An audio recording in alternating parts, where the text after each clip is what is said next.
坂道を登った先の暗がり、星が綺麗に見えるってさ、地べたに寝転んじゃうあたり、君らしいなって思ったり、時間を忘れて夢中になった赤信号は点滅してる。肌寒くなり始めた季節に僕らは初めて手をつないだ。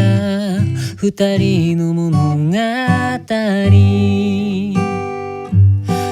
人で一つの傘を差したり、ブランコに乗り星を眺めたり、押しボタン式の信号機をいつも君が走って押すくだり、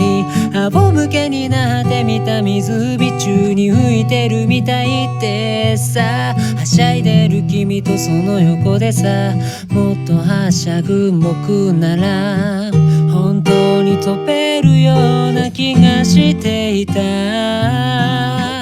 ふわふわと夢心地、君の隣、君の見る景色を全部僕のものにしてみたかったんだ。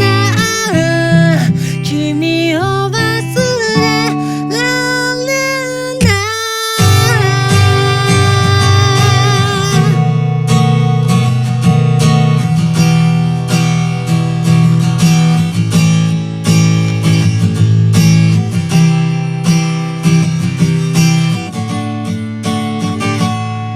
当たり前に通ってたあの道、信号機はなくなるみたいです。思い出して切なくなる気持ちもいつかはなくなるみたいです。そういえば寒い雪降る日の田和山の無人公園でさ、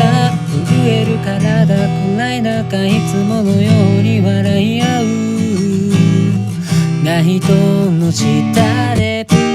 僕の目に映り込んだ君が、いつもよりちょっと寂しそう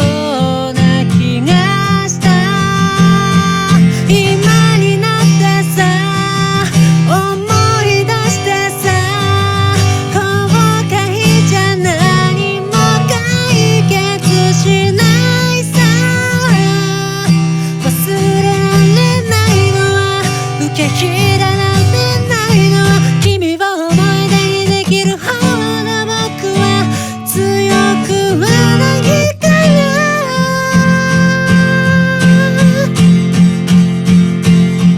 僕の見た景色を全部君にも見せてやりたかったんだ。高いココアを一口いつ